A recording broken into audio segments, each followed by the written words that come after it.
Percent के बहुत सारे नहीं, अभी राज्य में 105 नगर पंचायत के चुनाव लगे हैं और भंडारा गोंदिया की जिला परिषद पंचायत के इलेक्शन लगे हुए हैं। ये चुनाव के जो हमारे उम्मीदवार हैं, ये सब उम्मीदवारों के इस पर डिस्कशन हुआ और पूरे ताकत के साथ महाराष्ट्र में कांग्रेस चुनाव लड़ रही है। ममता बनर्जी के जो बयान थे उसको लेकर के भी पार्टी के नेता सब मिले, तो क्या उस पर भी एक सहमति बनी कि कांग्रेस को किस तरीके से आगे जाना चाहिए? अगर इस तरीके देखो, एक सिंपल लैंग्वेज में हमने विश्लेषण किया है कि जो बीजेपी जो देश में सरकार में बैठी हुई है वो देश को बेच रही है, देश को चाइना के कब्जे में दे रही है। और ऐसे समय में जो भी स्टेट दल हो, राज्य के दल हो, उनके नेताओं ने बेचने वालों के साथ रहना है कि देश को बचाने वाले के साथ रहना है, ये उनने डिसाइड करना है। क्योंकि हिंदुस्तान की जनता आज़ादी की वो लड़ाई आज भी नहीं भूले। आज़ादी के बाद देश को जिस तरह से कांग्रेस ने खड़ा किया वो भी देश की जनता नहीं भूली है।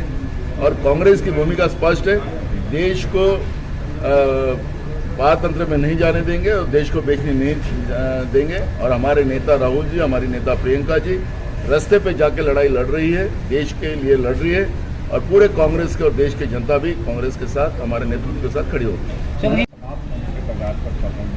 बराबर है, जेपी नड्डा जी ने बहुत अच्छा से कहा है, क्योंकि अब संघ परिवार जो है वो देश के राजकारण से समाप्त होने जा रहा है और देश ने अब तय कर लिया है कि इस संघ परिवार को अब देश के राजकारण में कोई उपयोग नहीं।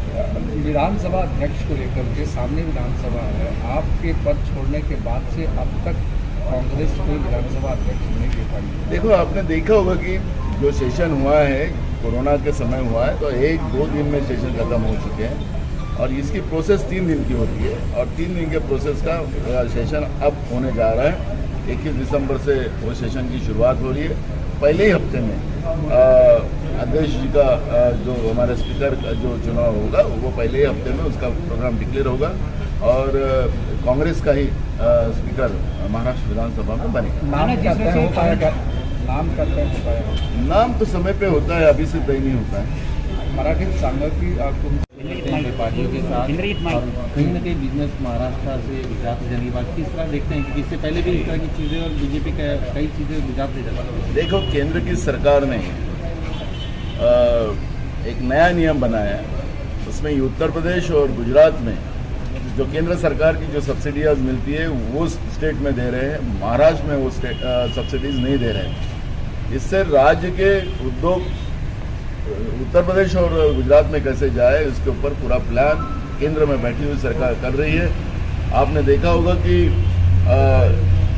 बड़े पैमाने में पूरे देश में उद्योग आना चाहिए और उसके लिए केंद्र सरकार बड़े पैमाने में सब्सिडी उद्योगों के लिए देती है। और केंद्र सरकार इस तरह की महाराष्ट्र से, अगर महाराष्ट्र महाविकास आघाड़ी की जहाँ सरकार है और यहाँ के उद्योग गुजरात और उत्तर प्रदेश में जाए, इस तरह की भूमिका लेकर अगर काम करती है तो ये संवैधानिक व्यवस्था के लिए सबसे बड़ा धोखा है। सर, जिन्होंने अपने ही मंत्री अनिल देशमुख पर आरोप लगा 100 करोड़ का, अब उनको बर्खास्त कर दिया, सस्पेंड कर दिया। वहीं जिसकी इस कार्रवाई को किस तरह देख रहे हैं आप सर? देखो, ये कार्रवाई तो हमने शुरुआत में ही कहा था कि कांग्रेस की तरफ से हमने इसकी भूमिका रखी थी। जिस परमवीर सिंह के कार्यालय से, जहाँ पे पुलिस कमिश्नर मुंबई के थे, वहाँ से सीसीटीवी फुटेज गायब होते हैं, तो इसका मतलब ही परमवीर सिंह ये सब घटना का एक्यूज था, यही उसमें गुनहगार था और उसी समय उसको सस्पेंड किया जाना था, उसके ऊपर इंक्वायरी बिठा देना था। लेकिन सरकार ने देर से सही लेकिन कार्रवाई शुरू की है।